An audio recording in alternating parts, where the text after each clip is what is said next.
트럼프는 코로나19를 애써 무시해왔다. 그런가 하면 조선일보나 미래통합당처럼 중국에서 온 바이러스라며 혐오를 자극해왔다. 모든 게 11월로 다가온 대통령 선거 때문이다.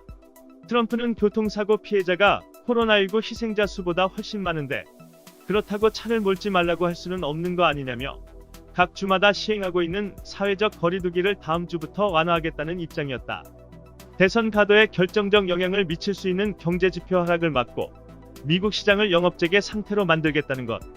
큰소리 뻥뻥 치던 트럼프가 24일 심야에 대한민국 문재인 대통령에게 긴급 구조 요청 전화를 걸어왔다. 도대체 하루 사이에 미국에 무슨 일이 벌어진 것일까? 뉴스 검색에서 알아본다. 구독, 좋아요 감사합니다. 트럼프가 청와대 문재인 대통령에게 전화를 걸어온 시각은 24일 밤 10시다. 외교적으로 10시 이후에 3대국 정상에게 전화를 걸어온다는 것은 결례다. 그만큼 상황이 급박했음을 의미한다. 통화는 트럼프의 긴급 제안을 청와대가 받아들여 이뤄졌으며 모두 23분간 이뤄졌다. 양국 간 다양한 의제들이 말 그대로 거론됐고 핵심 내용은 의료 장비를 좀 지원해 줄 수 없겠냐는 것.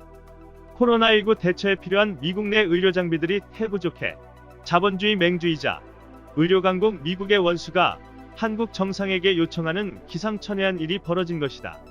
청와대 문재인 대통령은 국내 여유분이 있으면 최대한 지원하겠다고 답했다. 하지만 주지하듯 의료용품의 경우 미국 FDA의 승인 절차는 까다롭기로 정평이 나 있다. 문재인 대통령이 이 문제를 정확히 짚어냈다.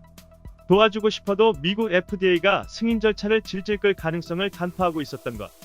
이에 문 대통령이 의료용품이 건너가면 미 FDA 승인 절차가 필요할 수 있다고 문제를 제기하자 트럼프 대통령은 오늘 중 승인이 될 수 있도록 즉각 조치하겠다고 응답했다. 프로세스 즉 절차의 나라 미국에서 당일 승인하겠다는 것은 그만큼 국내 상황이 좋지 않다는 걸 의미한다. 실제로 트럼프의 긴급 통화 제안이 이뤄지던 24일 미국의 코로나19 상황은 이전과 전혀 다른 양상을 보였다. 하루에만 사망자가 100명 이상 발생했고 확진자도 하루에 10,000명이 증가한 것이다. 검진자 수가 늘어날수록 사망자와 확진자 수는 눈덩이처럼 증가할 게 분명해 보인다.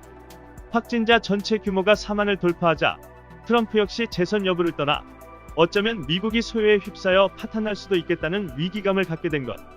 실제 트럼프의 긴급 통화 직전 앤드루 쿠오모 미국 뉴욕 주지사는 브리핑에서 뉴욕시가 당면한 문제는 마스크, 방역복 등의 부족이라며 우리는 전 세계에서 보급품을 찾아 구입하기 위해 노력하고 있다고 절규했다. 세계 최강국 미국에서 병원 시설은 말할 것도 없고 마스크, 방역복 등 기본적인 방역 장비가 부족한 상황에서 더 이상 국가 위신을 따질 상황이 아니었다. 결국 트럼프는 난생 처음 스타일을 구기고 한국에 심야 전화를 걸어 도움을 요청할 수밖에 없었던 것이다. 통화 말미에 트럼프 대통령은 한국의 코로나19 확진 상황에 관심을 보이면서 한국이 굉장히 잘하고 있다고 평가하기도 했다고 청와대는 설명했다. BTS와 기생충으로 미국인들의 눈과 영혼을 사로잡은 대한민국이 코로나19 사태를 지나며 미국인들의 육체적 고통까지 어루만져 주게 되었다. 누가 예상이나 했으랴.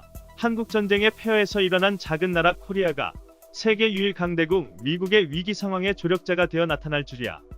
조선일보와 미래통합당만 빼고 세계가 아는 진실이다. 4.15 총선은 한일전이다. 포창내고는 아베 곁으로, 기덕이는 살처분이 답이다. 이상 뉴스 검색이었습니다. 구독과 좋아요 부탁드립니다.